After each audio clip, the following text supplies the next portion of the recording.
말씀 누가복음 7장 36절에서 50절까지입니다.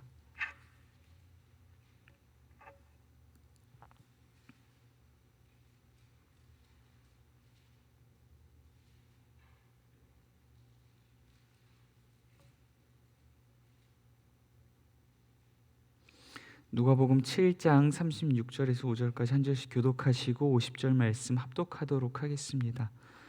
누가복음 7장 36절에서 50절까지입니다. 한 바리새인이 예수께 자기와 함께 잡수시기를 청하니 이에 바리새인의 집에 들어가 앉으셨을 때에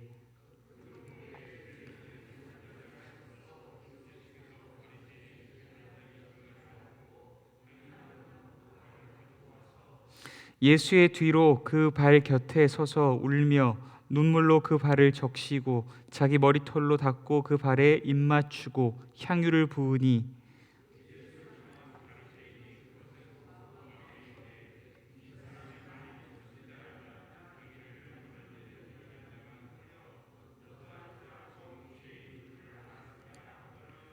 예수께서 대답하여 이르시되 시몬아 내가 네게 이를 말이 있다 하시니 그가 이르되 선생님 말씀하소서.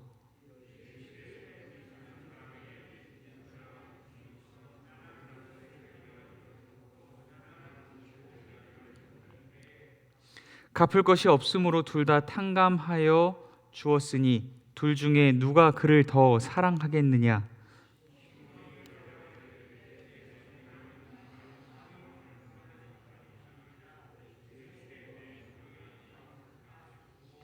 그 여자를 돌아보시며 시몬에게 이르시되 이 여자를 보느냐? 내가 내 집에 들어올 때 너는 내게 발 씻을 물도 주지 아니하였으되 이 여자는 눈물로 내 발을 적시고 그 머리털로 닦았으며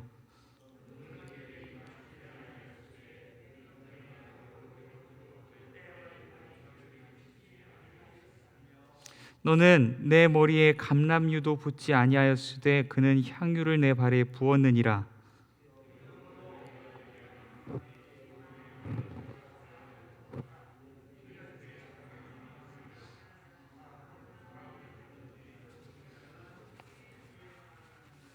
이 여자에게 이르시되 내 죄 사함을 받았느니라 하시니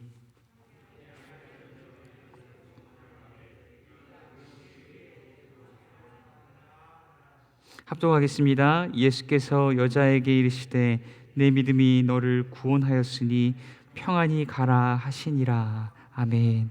잠시 기도하겠습니다.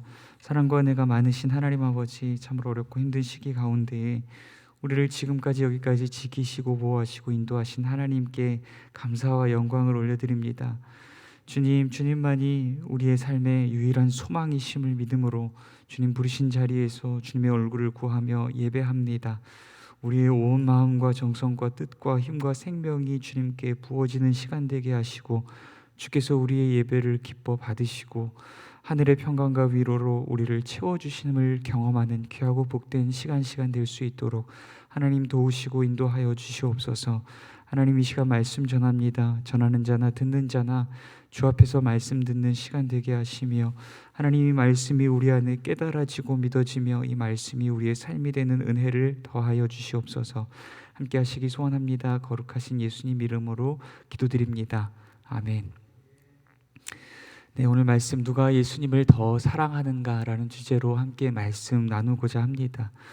오늘 본문 말씀으로 들어가기 전에 한 가지 짚고 넘어가야 할 사실이 있습니다. 우리는 한 여인이 예수님께 향유를 부은 그러한 사건을 잘 기억하고 있습니다. 그렇다면 과연 이 여인은 누구일까요? 여러분은 예수님께 향유를 부은 여인을 누구라고 기억하고 있습니까? 누구는 막달라 마리아라고 합니다. 그리고 또한 누구는 창녀라고도 합니다. 그리고 또한 누구는 마태와 마가와 누가와 요한복음에 나온 여인이 모두 동일한 여인이라고 말하기도 합니다. 과연 그럴까요? 그러나 네 가지 본문의 이야기들을 자세히 들여다보면 들여다볼수록 그렇게 생각할 수 없습니다. 누가 여인이 찾아갔을 때 예수님께서 참여하였던 그 잔치를 배설하였는가? 또한 향유를 붓는 위치, 뭐 여러 가지의 차이점들이 있지만 오늘은 간단히 몇 가지로만 밝히고 들어가도록 하겠습니다. 먼저 마태와 마가는 여자의 이름을 밝히지 않습니다. 그리고 예수님께서 그 여인이 향유를 부은 목적이 예수님의 장례를 위함이라고 말씀하십니다. 또한 요한복음에서는 여인의 이름을 나사로의 동생인 마리아라고 밝힙니다. 또한 나사로의 동생인 마리아가 예수님께 향유를 부은 목적 또한 예수님의 장례를 위함이라고 예수님께서 밝히십니다. 그러나 오늘 본문에서는 다른 이야기들과 확연히 다르게 여인에 대하여서 죄를 지은 여자라고 부릅니다. 그리고 예수님께서는 그녀가 예수님께 향유를 부은 목적에 대하여 단지 예수님을 사랑함이라, 단지 예수님을 사랑하기 때문이라고 밝힙니다. 이 본문은 다른 본문들과 확연히 다른 이야기임에 틀림없습니다. 또한 이 본문에 대하여 많은 이들이 당연히 막달라 마리아라고 추정하지만 추측일 따름입니다. 성경적인 근거가 전혀 없습니다. 단지 성경이 말하는 대로 죄가 많은 여인일 따름입니다. 이제 본문으로 들어가도록 하겠습니다. 하루는 시몬이라고 하는 한 바리새인이 예수님을 자기 집으로 초청해서 함께 식사를 하게 되었습니다. 그런데 식사 중에 갑자기 한 여자가 그의 집에 들어왔습니다. 그 여자는 예수님의 뒤로 서서 그 발 곁에 서서 울면서 눈물로 그 발을 적시고 자기의 머리털로 닦고 그 발에 입 맞추고 향유를 부었습니다. 아무래도 이 여자는 말 못할 어떠한 깊은 사연을 가진 여자 같습니다. 누가는 그 여자에 대하여서 죄를 지은 여자라고 특정하고 있습니다. 우리는 그 죄가 무슨 죄인지 알지 못합니다. 그럼에도 불구하고 분명한 것은 그 동네에서 그 여자를 떠올리면 그 죄 많은 여자, 그 죄를 지은 여자라고 동네에 다 알려질 만큼 유명했던 여인이라는 사실입니다. 그렇다면 여자는 도대체 왜 이런 일을 하고 있는 걸까요? 이해할 수 없는 이런 행동을 왜 하고 있는 걸까요? 어쨌든 여자가 이 일을 행하는 동안 예수님은 가만히 앉아서 그녀의 섬김을 그대로 받고 계십니다. 그리고 그런 예수님을 바라보며 예수님을 초청한 시몬이라는 바리새인은 이렇게 생각했습니다. 선지자라고 해서 불렀더니 영 엉터리구만. 만약에 자기가 참 선지자라면 저 여자가, 자기를 섬기고 있는 저 여자가 죄인인 것 정도는 알았어야 했을 텐데 라고 생각했을 겁니다. 바리새인은 죄인인 여자가 자신의 집에 들어온 것도 불쾌하지만 죄인이 만지면 부정함이 옮을 텐데 죄인이 계속 들어와서 자기를 만지고 있음에도 불구하고 아무것도 모른다는 듯이 그 섬김을 받아내고 있는 예수님도 불편하기 마찬가지였을 것입니다. 그렇다면 예수님은 왜 가만히 계셨던 걸까요? 동네에서 모든 사람들이 그 여인이라고 하면 죄 많은 여인, 죄 지은 여인이라고 다 유명할 정도로 알려졌던 죄인인데 죄인이 와서 자기를 만지고 있음에도 불구하고 예수님은 왜 가만히 앉아서 그 섬김을 다 받아내고 계신 걸까요? 정말 여인이 죄인임을 몰라서 그러시는 걸까요?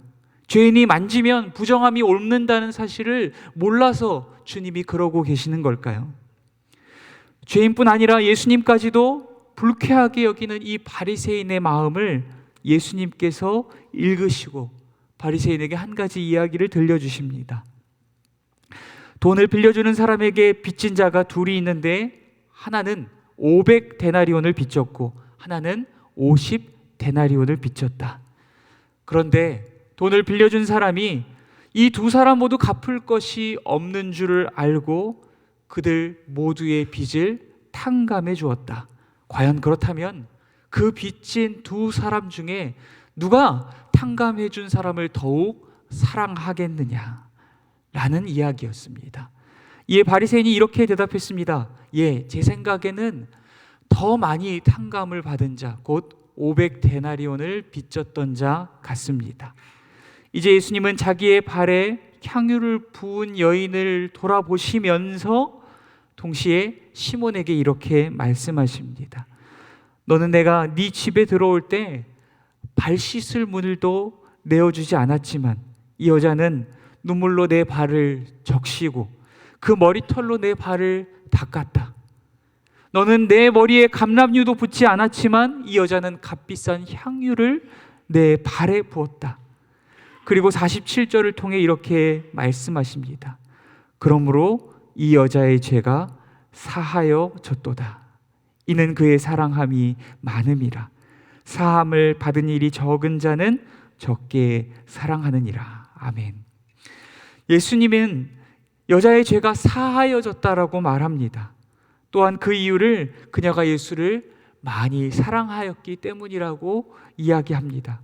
그렇다면 그녀가 예수님의 발을 눈물로 적시고 자기의 머리털로 예수님의 발을 닦고 그 위에 향유를 부었던 모든 행위는 예수님을 사랑하기 때문이었던 것, 예수님을 사랑하는 마음을 표현하기 위함이었던 것을 우리는 말씀을 통하여 확인할 수 있습니다.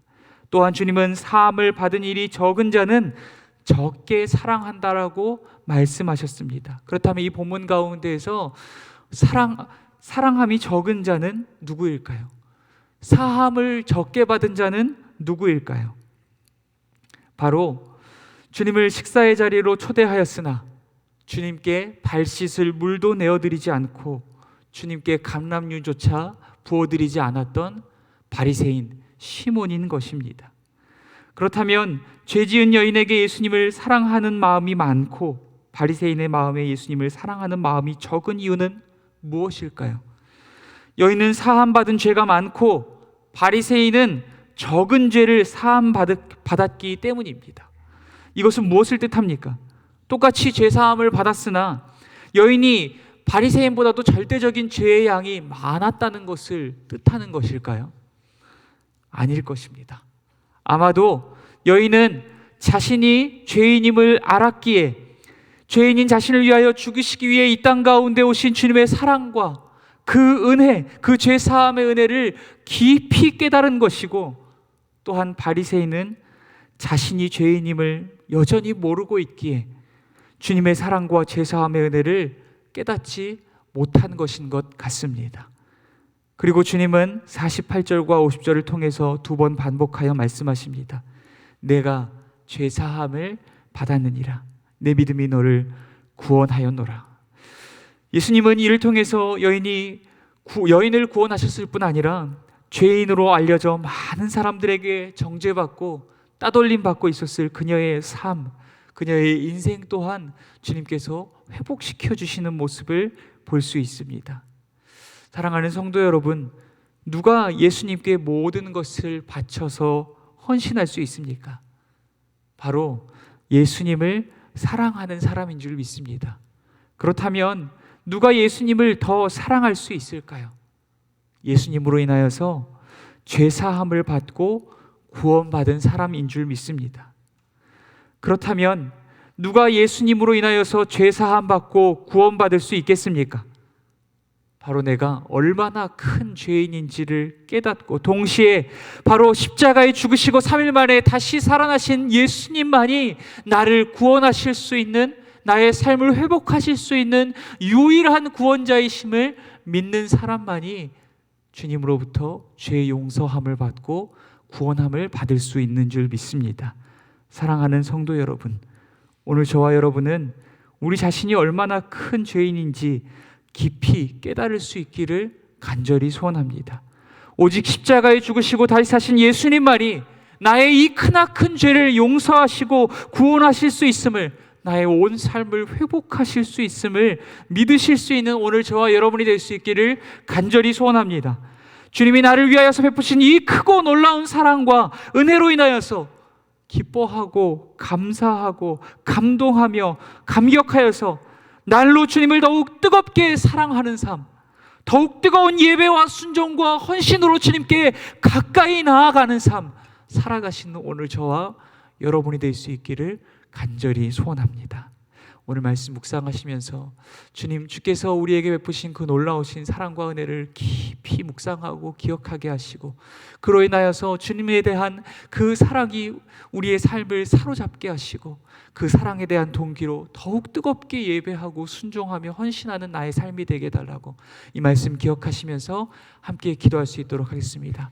또한 우리의 가정과 교회와 나라와 민족을 위해서도 함께 기도하며 나아갈 수 있도록 하겠습니다. 기도하겠습니다.